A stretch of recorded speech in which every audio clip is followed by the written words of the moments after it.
It's about me and us. It's about family and our health. It's about building dreams in a place that lives like nowhere else. Magandang morning! Good morning, Mrs. Good morning, Mommy. Good morning ka, Ma'am. Hello po. Welcome sa ating program. Magandang umaga, Mommy. Ako po si Ma'am Rachel De La Rosa at ngayon nga po ay usapang pangkabuhayan tayo. Biyernes at ano po ang gagawin natin? Alam na pag Biyernes tayo ay magluluto ng pangkabuhayan pagkain, o di ba? Or produkto na pwede po ninyong pagkakitaan. At ito po ay isa sa, ayan, sasabihin ko na ng personal favorites. Kasi alam mo ka, ma'am, ito pong iluluto natin ngayon, yung tinatawag na banana fig, ay gagawa tayo ng isang produkto galing sa saba na hindi kailangang prituhin. O, di ba? Kaya ito po ay diabetic friendly, health friendly. Kaya naman po, manatiling nakatutok dahil yan yung ating pagkukwentuhan ngayon. Ang pagluluto ng isang napakasimpleng product gawa sa saba, ang banana fig, at ganun din pag-uusapan natin ang patungkol sa National Food Month. Yan, ano ang isinusulong ng ating pong gobyerno para sa National Food Month? Ito yung ating mga tinatawag na indigenous na mga vegetables. Ano yung mga yan? Yan po ang pag-uusapan natin ngayon dito po sa Magandang Umaga, Mami, Usapang Pangkabuhayan.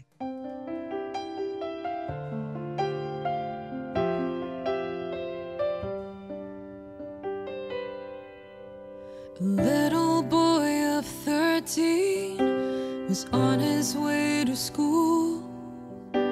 He heard a crowd of people laughing and he went to take a look. Thousands were listening to the stories of one man. He spoke with such wisdom, even the kids could understand. The hours passed so quickly, the day turned into night. Everyone was hungry, but there was no food in sight. The boy looked in his lunchbox at the little that he had. He wasn't sure what good it'd do. There were thousands to be fed, but he saw the twinkling eyes of Jesus, the kindness in his smile, and the boy cried out with the trust of a child. He said, "Take my 5 loaves and 2 fishes, do with it as you will. I surrender. Take my fears and my inhibitions, all my burdens.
too small.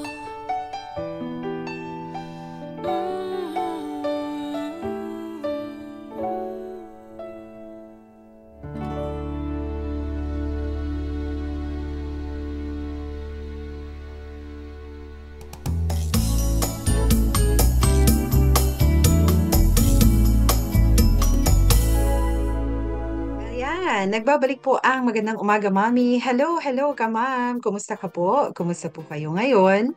Diyan sa inyo pong tahanan, marami pong salamat dahil noon hanggang ngayon, patuloy po kayong nakikinig.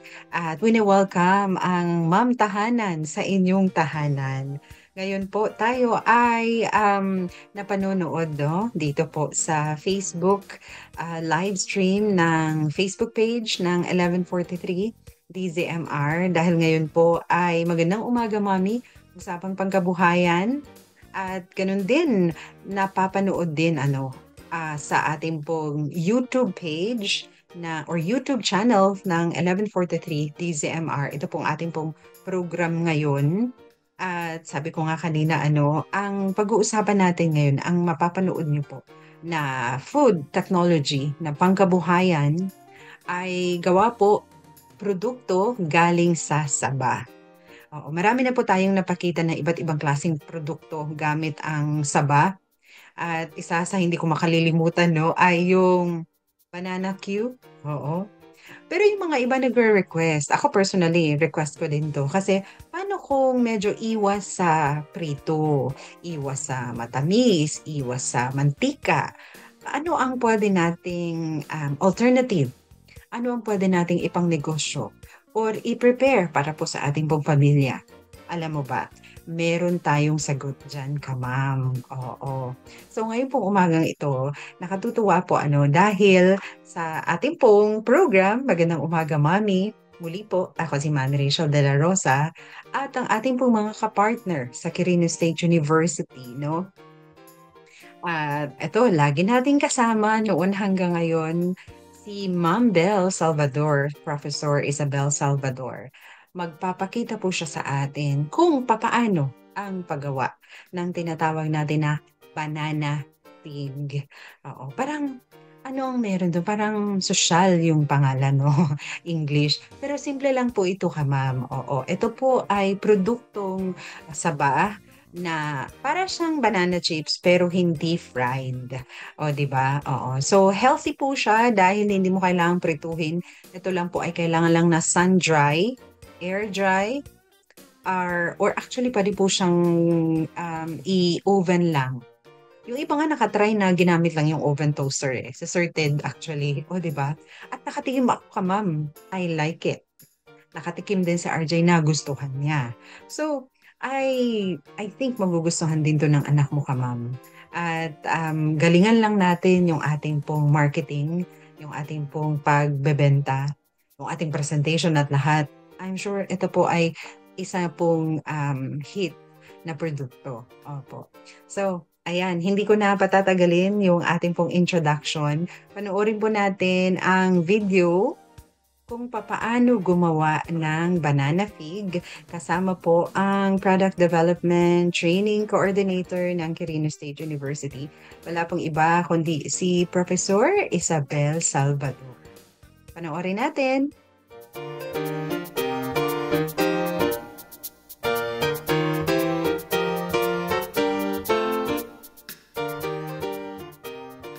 Isang maalab at napakainit na pagbati sa ating lahat, mga kamam. So ngayong umaga ay gagawin natin ay sabihin natin napakasimple na produkto, yet masarap siya, masustansya, at kung ibibenta po natin ay siguradong kikita po tayo. So ito nga po yung ating gagawin ngayon na aming tinatawag na banana figs. Okay, so ang sangkap lang po niya, o ang raw mat lang po natin ay yung ating saba. Saba.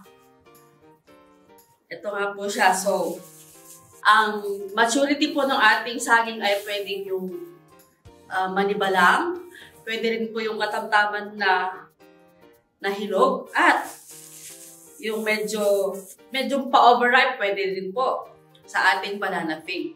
So, huwag lang po yung green na saging. Okay po.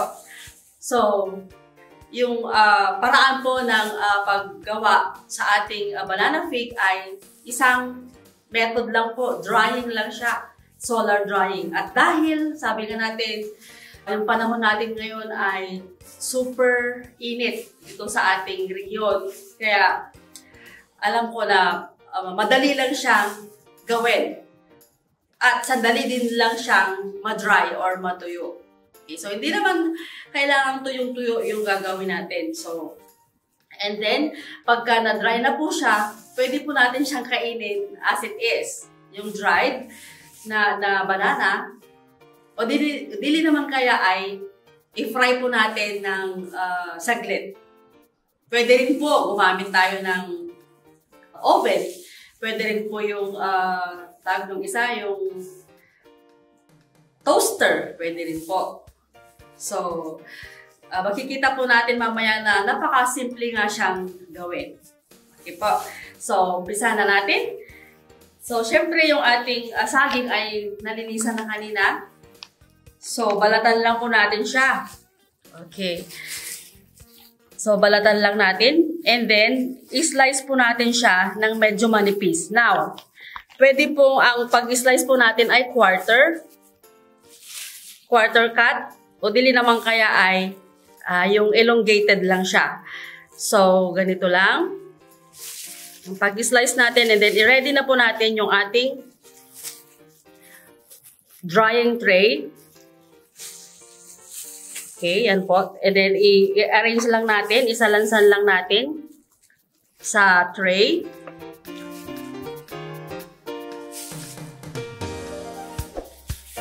Okay. So, ito na po. Ganyan lang po ang pag-slice natin. And then, sabi ko nga, pwede rin siyang i-quarter cut. So, sampulan po natin yung quarter cut.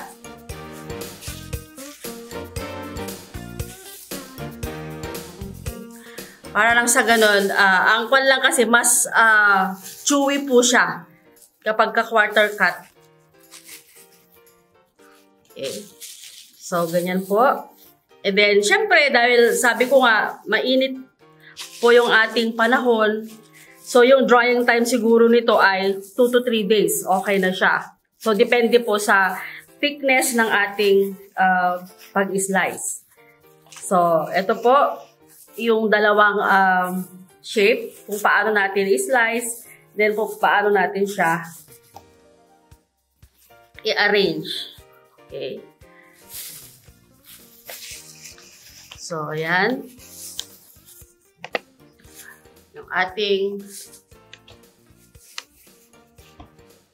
saging na saba.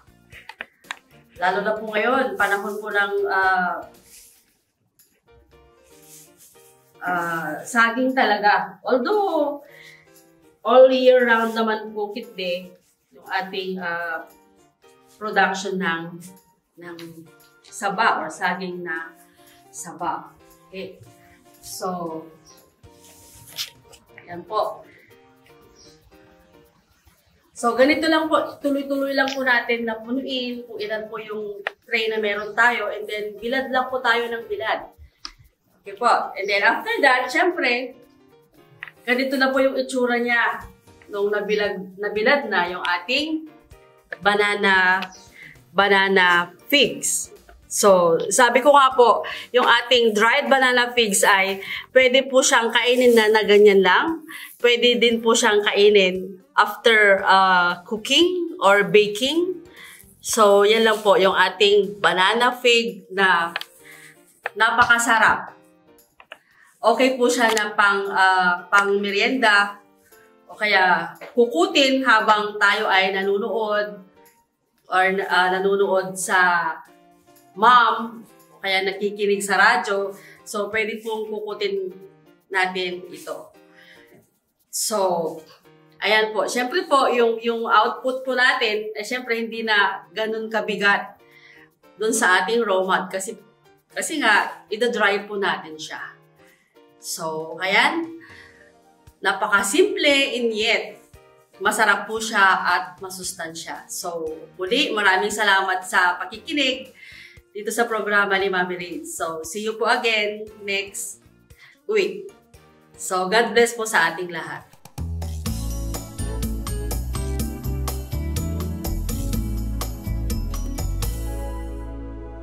Magandang morning! Good morning, Isis! Good morning, Mommy! Hello, Kama! Welcome back! I'm so happy po na ngayon po sa ating magandang umaga, Mommy. Ang gagawin natin, of course, nakita nyo, no? Ang ginawa natin ay banana fig. O, sabi ko masyadong intriguing, no, yung title. So, pero napakasimple ng procedure. So, ngayon po, we are happy to have once again ang ating pong regular. O, di ba, hindi na yan bisita, kundi talagang kapartner natin sa Magandang Umaga, Mami. I-welcome po natin ang Product Development Training Coordinator ng Career State University. Wala pong iba kundi si Professor Isabel Salvador. Good morning, Ma'am Bel! Hello po! So ayan. So, magandang umaga po sa ating lahat. So, sabi nga ni Mami Rage, welcome na welcome ang lahat dito sa programa niya. Ayan. So, we praise God, no, kay Ma'am Bel at sa buong staff at sa buong team natin. Oo, team Magandang Umaga, Mami, Usapang Pangkabuhayan ng Quirino State University. Alam nyo ka, Ma'am, gusto ko lang po uling i-appreciate ang ating po mga video producer, si Ma'am Bel, ang iba pa pong nagpo-produce ng video, si Dr. Fredis Minda Dolohan. Alam mo, nyo ka, Ma'am, yung effort nila para po makapagbigay ng ganito pong klaseng libreng food technology na pagkakakitaan natin ka, Ma'am. Di ba? Nakakatuwa po. So, ngayon, ayan, sabi ko nga, napakasimple po nung procedure kung paano po yung ating pong banana fig. Pero, syempre, meron tayong ilang mga detalye na dapat nating alamin mula kay Ma'am Bel. Ma'am, ito po ngayon, nakakatuwa po kasi ang saba ay all year round, meron tayong supply. So very good po, ito pong ating pong product ngayon kasi pwedeng gawin ni Mrs. anytime. Opo. Ma'am, ito po ang tanong ko lang. Doon po ba sa ating pong banana fig, ano po yung variety ng saba na dapat pong gamitin or ideal na gamitin? Okay. So, syempre, saba po siya, di po ba? Saba. Yun po yung variety ng saba, pero at least po yung hindi overripe at saka hindi naman po yung manibalang at hindi yung green. So, yung katamtaman lang ng hinog ng ating saba. Ayan. So, eto po ka, Ma'am, katamtamang hinog. Hindi manibalang, hindi rin overripe para ma-achieve po natin yung ganun na klaseng texture ng banana fig. Tapos, Ma'am, eto po ang tanong ko. Kasi for example po, ngayon medyo tag-ulan. Although maaraw pa rin, pero pabago-bago ang panahon. Ano po yung pwedeng alternative or ibang paraan na pwedeng gawin ng mga nanay katulad ko na gustong gawin yon na hindi ko siya maibilad sa araw ng tuloy-tuloy? Ano po yung ibang parang drying process po niya na pwede kong gawin? Okay, so ayan, Mami Rage, kung tag-ulan, yun nga po, tag-ulan na naman ngayon. But syempre may time naman na maaraw siya. So usually sa hapon umuulan. Pero may alternative po tayong pwedeng gawin para matuyo yung ating mga saba na syempre na-slice na po siya. So pwede po tayong gumamit ng, kung meron po kayong oven toaster, pwede po yon. And then kung wala din po, kung meron kayong non-stick pan or Teflon pan kung tawagin, syempre, hindi po tayo gagamit ng mantika or oil. So, pwede pong i-dry natin. So, pre-drying ang tawag po doon. And then, kapag kaumaraw na, then ilabas po natin yung ating banana fig para totally ma-dry siya.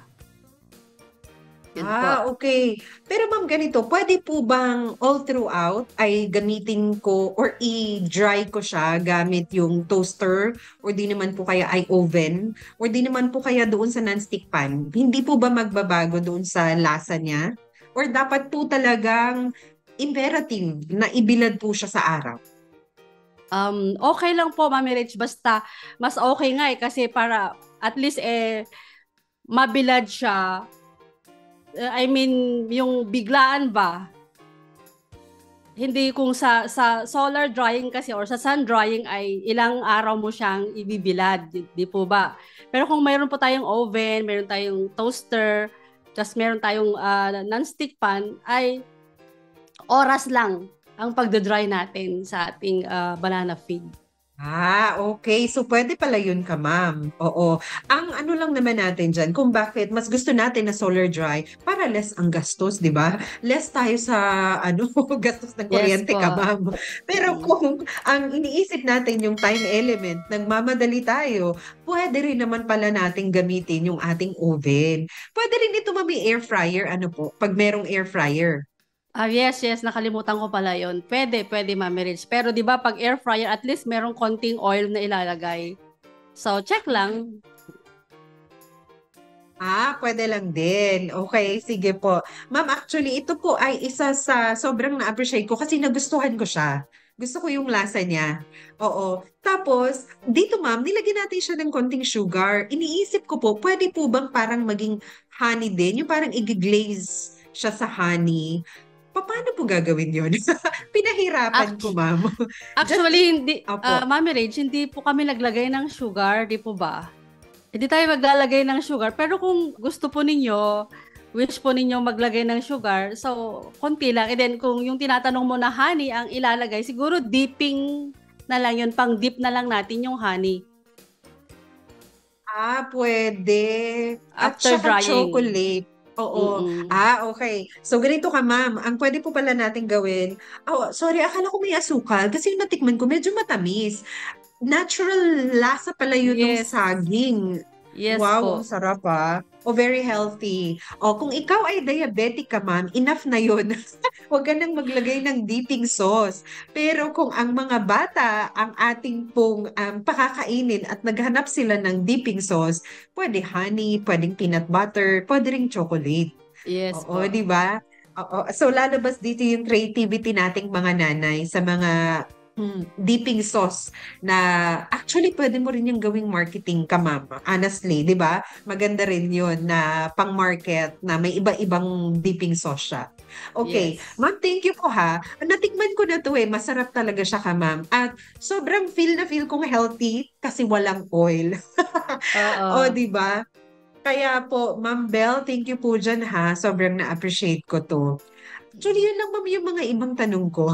Wala na po akong ibang maitanong kasi ang simple, ang dali lang ng process. Ang sa akin na lang po siguro, any tip pa po sa mga nag-iisip ng mga nanay na subukan gawin ito pong banana fig? Okay, yan. So, Mami Red, siguro ang isang may bibigay kong tip ay yung sa storage ng ating banana fig. So, after drying po, see to it na dry po yung ating ibibilad na saging kasi po ang kalaban po natin ay molds po o yung amag. So, kapag properly dried yung ating banana fig, then idiretso na po nating i-store sa anong desired po na packaging, pwedeng containers, pwedeng ziplock or plastic. And then, isil po natin para maiwasan po natin yung pagkakaroon ng molds o kaya amag. Yan lang po. Ay, tama yun. Oo, na-overlook ko yan. Tama po yun ka, ma'am. Kasi iniisip ko, gaano po katagal yung shelf life niya? Kunyari, thoroughly dry, tapos nailagay ko agad sa packaging, sa container. Gaano po ito katagal dapat na nakastore? Best for consumption? So, pagka properly dried po siya, magtatagal po yan ng months. Properly dried and properly packaged or stored. Yeah, nice naman. So, pag gagawa ka ma'am, ng maramihan, kasi syempre kung pangbenta, pangbigay, di ba? Marami kang saba, gusto mo magpa-taste test, gumawa ka ng madamihan isang batch. So, okay lang kasi matagal naman pala siya bago masira. Pero sa amin, yung isang pack ka ma'am Belle, wala pang 2 araw, naubos na.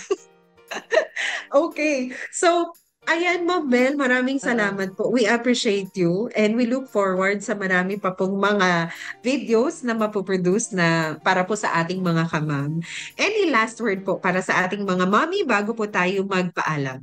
So, ayan, salamat po sa pakikinig at panunood sa amin ni Mami Rage dito sa Magandang Umaga, Mami. At sana po hindi tayo magsasawa sa mga napapanood at napapakinggan po natin na pangkabuhayan. So, God bless po sa ating lahat. Ayan, God bless po sa ating lahat and I'm sure aabangan po natin ang susunod na ipoproduce natin na video nila Ma'am Bel. Oo. At kamam, alam nyo ba, gusto po naming marinig ang inyo pong feedback. Kung nasubukan nyo itong banana fig, susubukan nyo mamaya. Oo. So message nyo kami para maiparating natin kila Ma'am Bel. Kung meron kayong tanong, meron kayong, yung mga previous natin ng mga videos, di ba? Paano to gawin? Bakit ganito? Mga inquiries, willing po kaming sagutin yan. Text lamang po kayo sa 0917-564-8388 or dito po sa Facebook page ng 1143 DZMR. So once again, thank you very much for listening, Ma'am Bel. Thank you po. God bless po. See you next time. Nagsasahing papawid mula sa Santiago City, Isabela. Tampok ang iba't ibang wika at kultura. Nagpapahayag ng mensahe ng pag-asa mula sa Panginoong Hesukristo. Ito ang 1143 DZMR, your Missions Radio.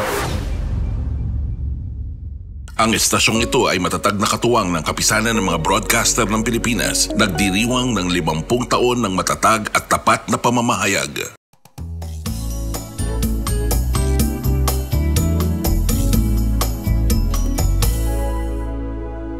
Po ang Magandang Umaga, Mami. Isang napakagandang kwentuhan kasama po si Ma'am Bel. Simpleng kwentuhan at yun nga nakita natin napakasimple ng paggawa ng banana fig. Oo. Sasabihin ko sana dried banana pero hindi naman pala Oo. Pero napaka-healthy niya, 'di ba? Kasi imagine, slice mo lang siya ng maliliit, ipapatuyo mo lang tapos presto, meron ka ng isang masustansyang pang-merienda. Actually, pwede rin yung panghimagas Oo. Pwede nga yung pang-partner sa sa kape. At nakatutuwa po kasi walang halong preservatives. Oo, healthy, pampalusog. Alam naman natin na ang saging po ay punong-puno ng potassium, 'di ba? Good po 'yan para sa ating heart. Good po yan para sa ating mga muscles. Yan. So, instead na candy ang ibigay natin sa mga bata, sa ating mga anak, gumawa ka na lang nito ma'am, nitong banana fig at yun yung ibigay mong pang merienda. 'Di ba? O, ngayon, closing. O, pwede mo tong pang sample. 'Di ba? Ilagay mo lang sa isang maliit na parang pouch na meron na ngayon yung parang transparent na resealable bag. Oo, plastic na maliit lang. Tapos lagyan mo ng magandang design, magandang packaging. Pwede mo nang pang giveaway, pang sample. Oo, at pag nagustuhan nila, nako, imposibleng hindi yan order ka, ma'am. Kaya po, go na, subukan nyo na po itong ating pong banana fig. Yan. Okay. Moving on po tayo, sabi po natin meron po tayong tinatawag na National Food Month. Although ito po ay nung Abril pa, pero gusto ko po siyang i-feature ngayon. Alam mo kasi ma'am kung bakit. Ngayon po ay nakakatuwa kasi ang ating pong gobyerno, ang DOST, ang sabi niya, pinopromote nila. Yan. Sila mismo yung nagpo-promote at pinupush na hindi lang sa National Food Month, hindi lang tuwing buwan ng Abril, na mabigyang importansya at ma-promote itong mga pagkain at itong mga gulay na to na indigenous. Pag sinabi nating indigenous, local. Oo. Marami na po tayong mga programs dati, na na-discuss ko na maraming mga gulay na mataas sa protina, sa vitamina, mineral, mga ganon. Kaya lang imported. For example, watercress. Saan naman tayo kukuha ng watercress or arugula or parsley. Paano pag walang ganyan? 'Di ba? So, paano na yung ating kalusugan?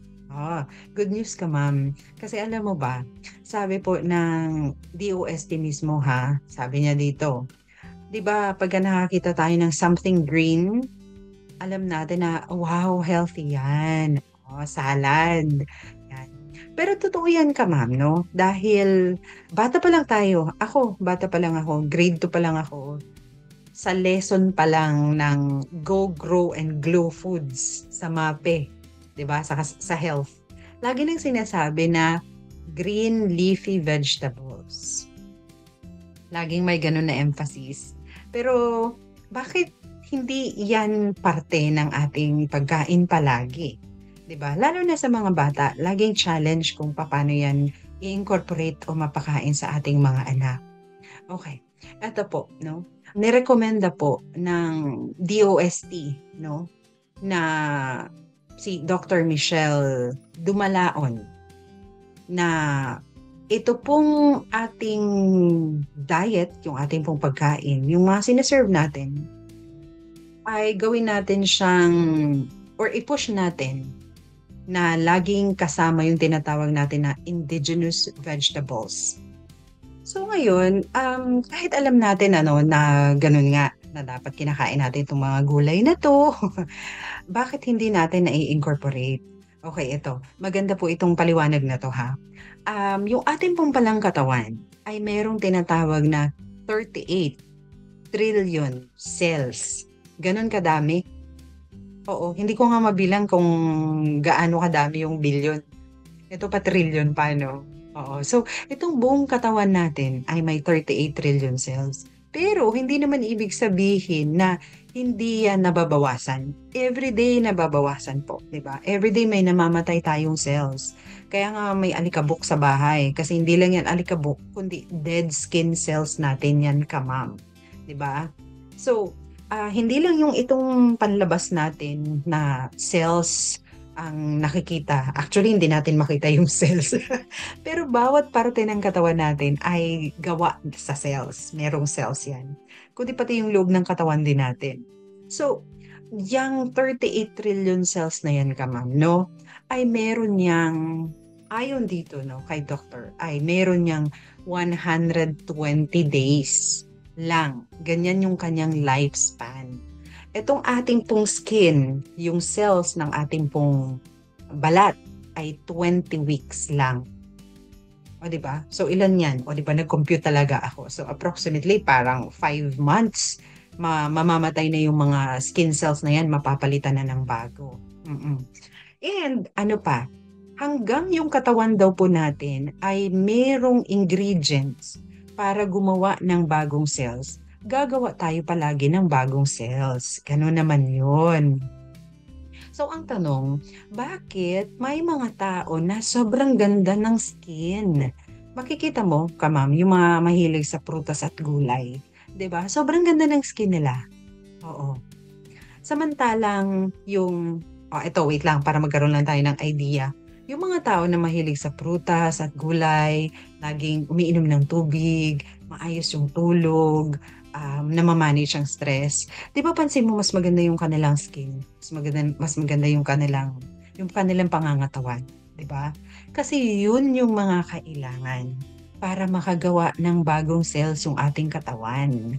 Ganon. Pero kung wala naman, kung hindi laging ganon ang nakakain, or ang nangyayari, yung lifestyle, yung katawan naman natin, i-recycle lang niya ng i-recycle yung ating, kung ano yung nandyan na cells. Diba? Kaya lang, ang nangyayari, ganito yan, kamam. Ayon dito sa ating pong reading material galing sa philstar.com. Habang inire-recycle natin yung ating dugo, yung red blood cells, yung katawan natin, diba? Ang nangyayari dito ay humihina sila, na-overuse. Kaya nga, dapat lagi tayong merong bagong supply ng energy, supply ng resistensya, ng nutrisyon, galing sa mga fresh na mga pagkain na to. Prutas at gulay, at tulog, at tubig. 'Di ba? Kasi dapat hydrated tayo. Yan. So, ano yung mga kailangan natin? Ito na po yung sinasabi natin. First and foremost ay yung mga kinakain natin. Sabi nga nila, you are what you eat. Totoo yan. Nung bata pa po, si RJ Kinder, siguro siya, si Naomi. Matagal na to. May kaklase sila noon. Alam mo ka, ma'am, talagang yung skin ng bata, ito yung dito niya, namumula siya, rosy cheeks. Totoo pala yun. Alam mo kung ano ang iniinom niya ka, ma'am? Tomato juice or carrot juice. Ingit na ingit ako sa kanya. Sabi ko, wow, buti pa tong batang to. Kaya niyang inumin yung ganun. 'Di ba? At merong nagtsatsaga na gumawa ng ganun para sa kanya. Sobrang ganda ng skin niya ka, mama. Sa totoo lang. Ako naman, gusto ko rin ng ganun, pero hindi ko siya kayang inumin na juice. Gusto ko lang kumain. 'Di ba?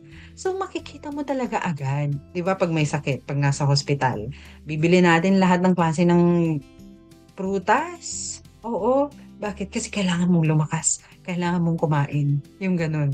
Walang preservative, walang masyadong lasa. Walang masyadong pampalasa or asin. Di ba? Yung pagkain sa hospital. Kasi yun yung kailangan natin. Natural na ingredients. Natural na galing sa prutas at natural na galing sa gulay. Ganon. So, balik tayo doon sa ating pagkwentuhan na National Food Month na isinusulong ng DOST. Ano yung mga gulay na indigenous? Ibig sabihin ay local. Na sa totoo lang ay hindi nga to sobrang mahal eh.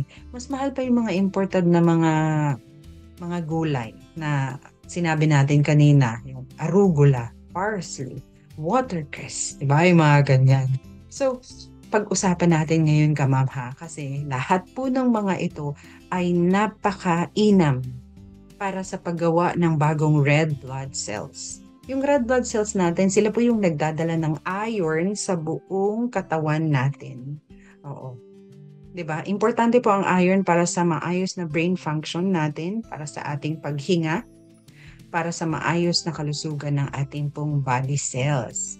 Yan.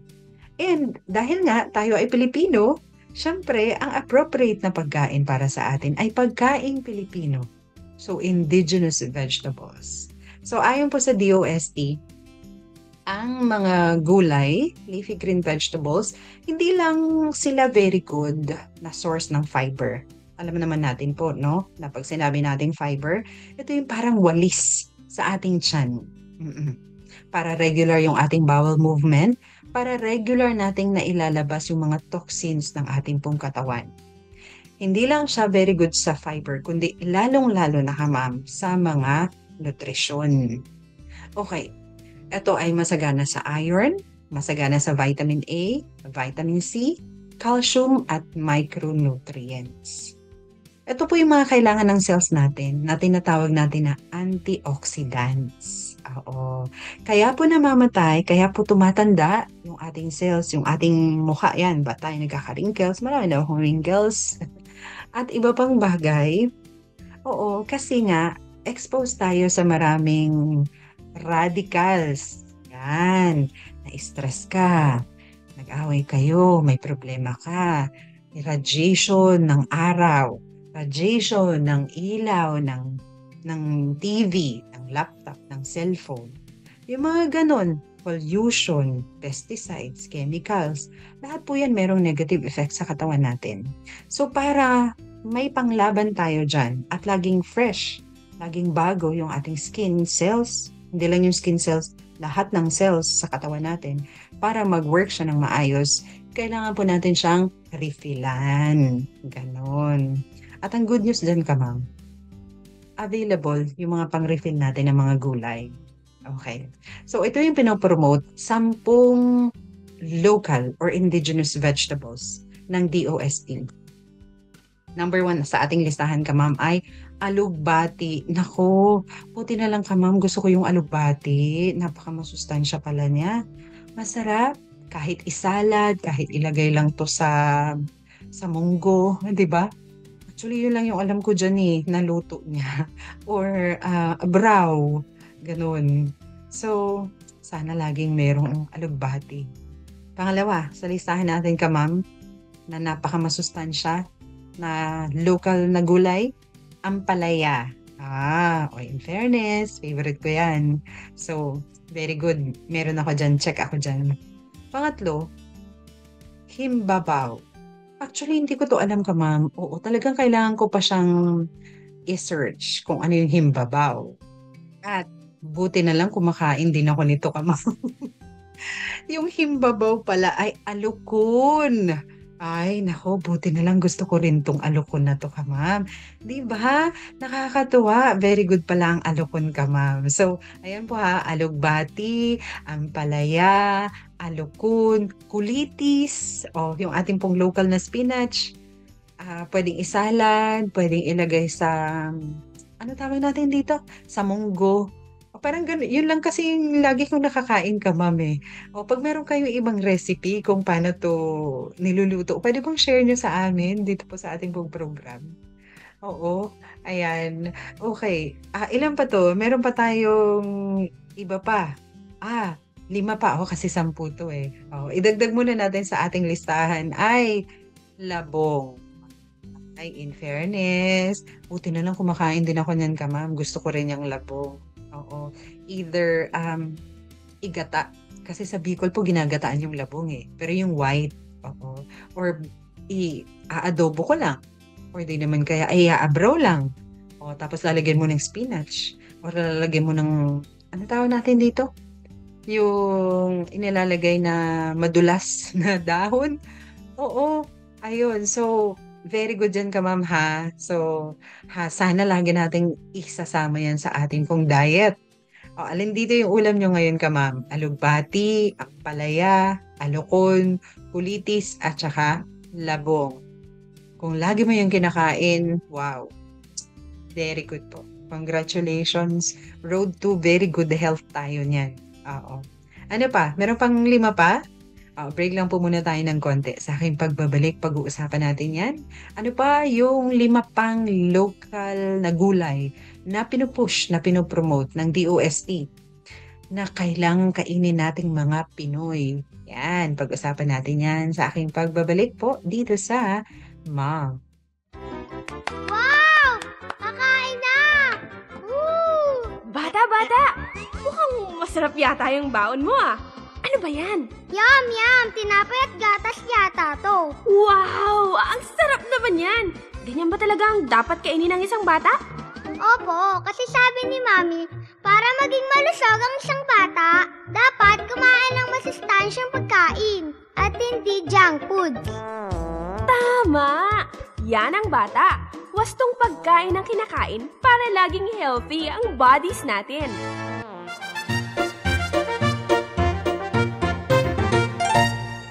Isang paalalang hatid ng 1143 DZMR.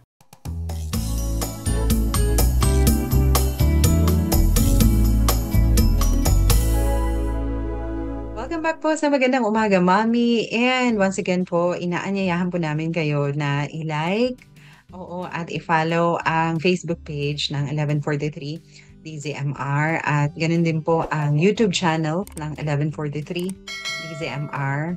Ako po uli si Mami Rachel de la Rosa at inyo pong pinanonood ngayon sa inyong mga either sa cellphone, sa laptop, or di ba? Or di naman kaya pinakikinggan ngayon sa inyong radyo ang Magandang Umaga, Mami. At ako po si Mami Rachel de la Rosa. Tuwing Biyernes po ay usapang pangkabuhayan tayo. At ang pinag-usapan nga po natin ngayon, ay yung banana fig. Di ba?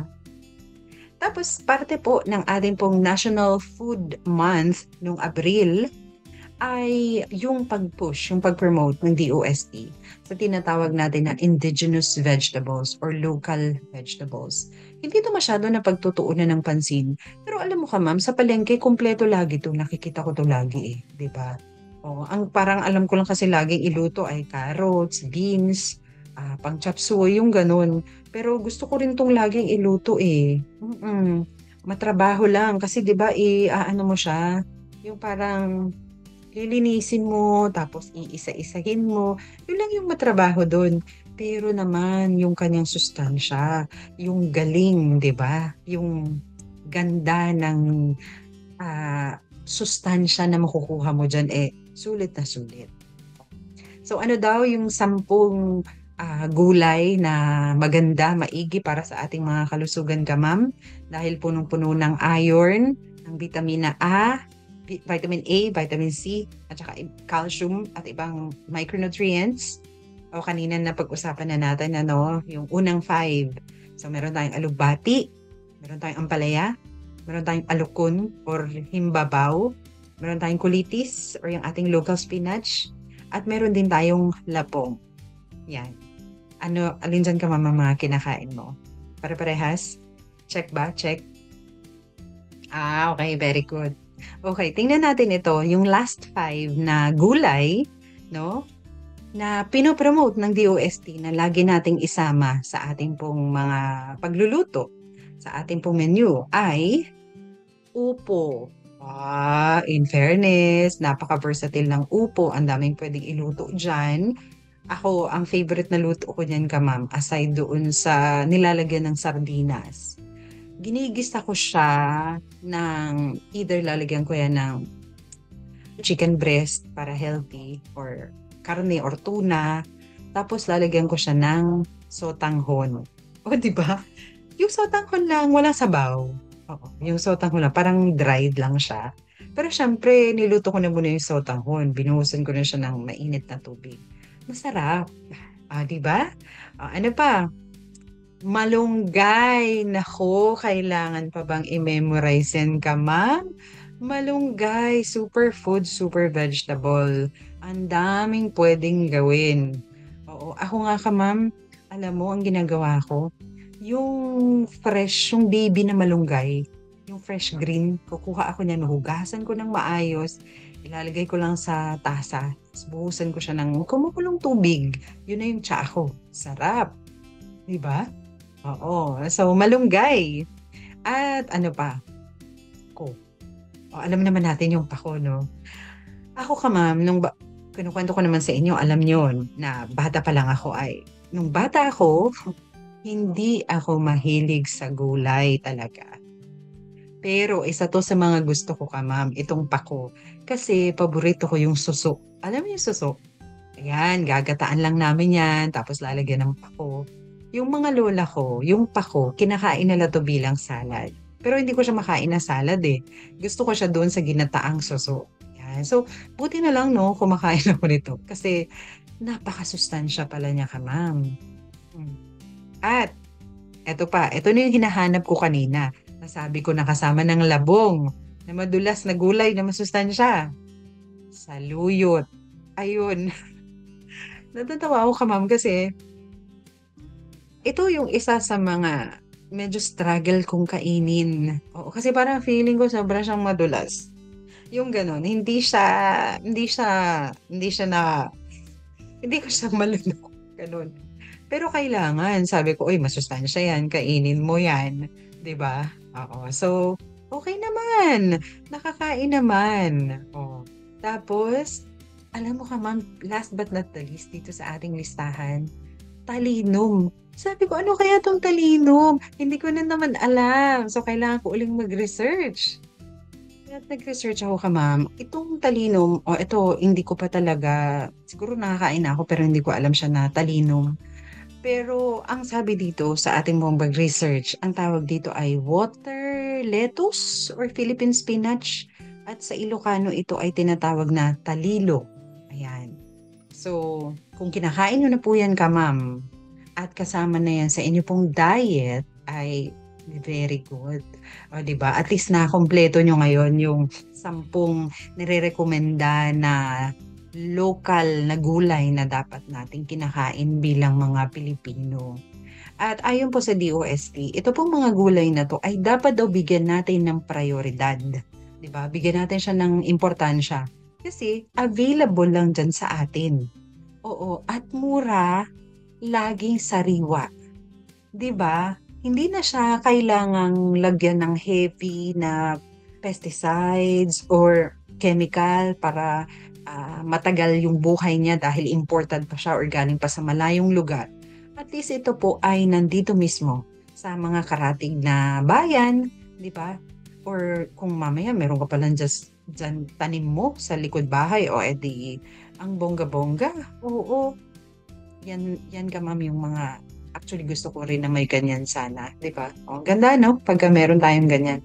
So ipagpe-pray ko yan na magkaroon ako ng garden. Mini ano ba tawag? Vegetable garden. Pwede yung ganun ano. At sana maitanim ko to. Gusto ko na laging may ganyan ka ma'am. Yan. So, yan po yung ating pong simpleng kwentuhan, no, patungkol po sa 10 local na gulay na pinopromote ng DOST na lagi nating ihalo sa ating pagkain bilang mga Pilipino dahil napakasustansya nito ka ma'am, 'di ba? So yan. Ayun po yung ating pong maiksing kwentuhan ngayon sa magandang umaga mami. Sana po ay meron po ulit kayong natutunan, napulot no, bagong kaalaman, hindi lang yung paggawa ng banana fig, kundi pati yung mga local na gulay na dapat nating laging isasali, laging ihalo sa ating mga pagkain. Lalo na sa mga anak natin. Oo, para maging malakas yung ating pong mga resistensya. Yan. So, maraming salamat po sa pakikinig. Meron pa po tayong verse. Abangan po sa akin pong pagbabalik dito sa Magandang Umaga, Mami.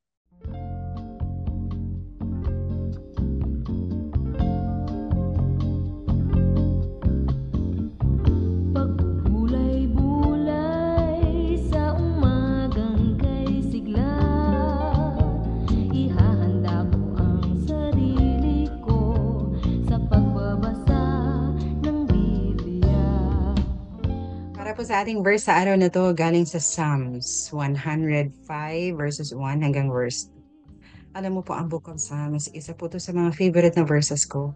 I mean, isa sa mga favorite na books in the Bible. Kasi ang dami-dami po ditong personalize. Alam mo yung ganun, na dami-daming emotion na ipinapresent. Pag masaya, pag malungkot, pag nagagalit, pag medyo madamdamin, pero most importantly, maraming pasasalamat.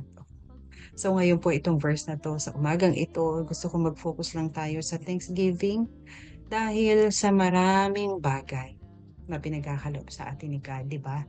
Sabi natin, let's all be thankful. So ano yung mga bagay na pinagpapasalamat natin na meron ngayon?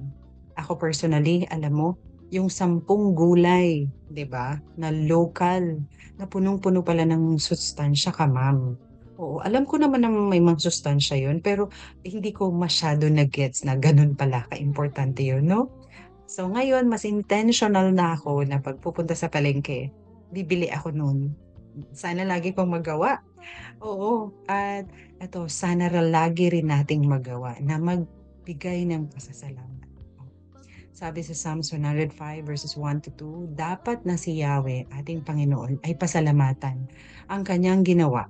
Sa lahat ng bansay dapat ipaalam. Siya ay purihin, handugan ng awit, ating papurihan, ang kahanghangang mga gawa niya'y dapat na isaysay. Diba? So, pag nagpo-post pala tayo, pag nag-share pala tayo, pag nagkukwento tayo, pag nagbibigay tayo ng praise report, ito pala ay biblical, o diba? Let the whole world know what He has done. So, hindi ito pagmamayabang. Diba? Pero check lang din natin yung puso natin na tayo ay talagang nagsashare lang just to declare God's goodness, just to proclaim His goodness, diba? Oo. Ano pa? Let's praise Him. Sabi dito, dapat na isaysay. Tell everyone. Sabihin natin sa lahat ng tao. Kasi it's a testimony, diba? Ganun po yung testimony na ginawa ni God sa ating buhay. So, sa umagang ito, ma'am, nais ko pong, alam mo yun, focus tayo bago matapos yung ating linggo. Totoo, marami tayong pinagdaanan or maaaring mga pinagdadaanan na hindi alam ng ibang tao or hindi mo ma-share sa ibang tao. Only God knows. Oo. Pero alam mo ba, nasa likod ng mga pinagdadaanan na yan ay marami ring mga blessings na meron tayo. Pinakasimple lang. Unahin natin. Meron tayong nailuto kanina. Meron tayong mga gulay, punong-puno pala ng sustansya. Hindi kailangang mahal. 'Di ba? Magkakano lang yung halaga ng mga gulay na yon? Wala pang 200 pesos. Wala pang 100. Pero meron na tayong sustansyang pagkain. 'Di ba? Yung healing grace ni God, yung sagot niya sa mga prayers natin, yung pag-iingat niya sa atin, At lahat po ng meron tayo, lahat po yan ay galing kay God, di ba? So, sa linggong ito ka ma'am, ang nais ko lamang po na i-share sa inyo ay mag-focus tayo doon sa goodness ni God sa ating buhay. At sabay-sabay nating i-declare, di ba? I-declare sa buong mundo, i-share natin sa ibang tao. And most importantly, we thank God sa lahat ng mga bagay na ito. Ito lang pong ganito ngayon na nakakapag-share ako sa inyo. Malakas, maayos, di ba? It's only by God's grace. And I thank God for that. Yan. At I thank God for you too. Nandyan kayo, nakikinig kayo, di ba? Sa lahat ng aming donors, sa lahat ng aming sponsors, ng aming pong DZMR team, lalong-lalo na po sa pangunguna ng ating pong station manager sa Sir Ted at ng kanya pong family. We are thankful, di ba? And because of that, we rejoice and we praise God.